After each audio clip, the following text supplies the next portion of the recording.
I'm Desiree Moore from Atlanta, Georgia, the home of the Georgia Peach, and I'm a mom of 2 boys. Money is not growing on trees, so I gotta make sure every dime I spend, every dime I send counts.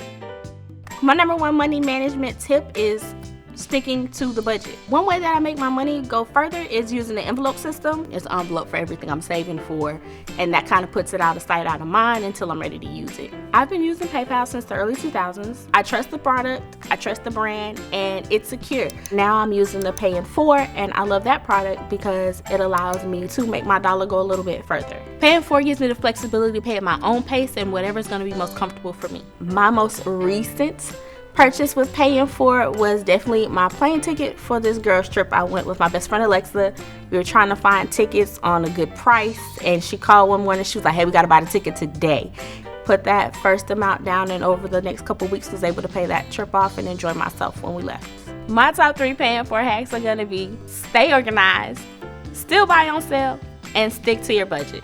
Put your budget down, put a plan in action, stick to your plan. You don't have no plan, you're planning to fail.